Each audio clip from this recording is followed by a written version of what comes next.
we talked a little bit about this, but let's turn to our colleagues in HR. I know you've taken a number of, you've been heavily involved in this, but what are some of the steps that you've taken to improve data literacy amongst the wider HR community? You know, and what other steps potentially could you do moving forward? I think we're doing 3 things, and I think we could do all 3 of them better or more going forward is how I'm thinking about it.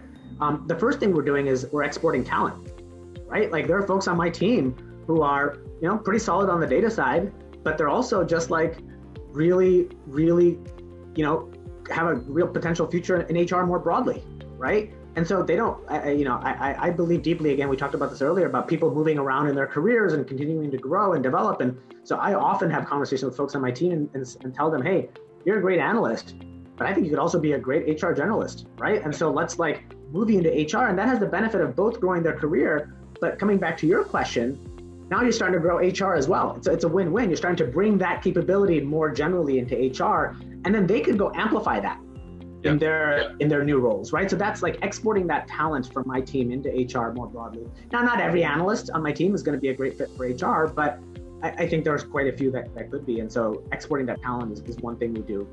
The next thing is really like coaching and training sessions, right? So we hold sessions around data literacy, around how problem solving with data, and how do you think about developing hypotheses and how you might use data to test those hypotheses, and building a community of practice around it. Because again, I'm not a believer in like one-off training sessions. I just don't think they drive a tremendous amount of retention and learning. But then how do you sustain that going forward? And I think building a community of practice around that, right? Or even like incorporating interesting little nudges in the products that we have around, hey, did you think about small sample size? Did you think about selection effects before you do this analysis, right? Like there's ways of both incorporating it from a teaching perspective, but then a follow-up kind of reinforcement perspective, right? And so I think we can do more of that in the new year. And then the third thing is really top down, David. And what I mean by that is working with the CHRO and his leaders to say, hey, how do we set this as the expectation and the norm for our talent? Because at the end of the day, you can do this all day long, but if then you're not hearing that from above, that this is the new norm and this is where HR is going and these are the expectations, your incentives are limited as an individual. And so if you're reinforcing this training and this learning with also hearing that, hey, this is where we want to go as an HR organization and this is where we want our talent to go, that combination is going to be more powerful. So really working with senior executives in HR and saying, hey, look, this is the new talent profile of the future, and we need to like hold to that, is the third piece of the puzzle.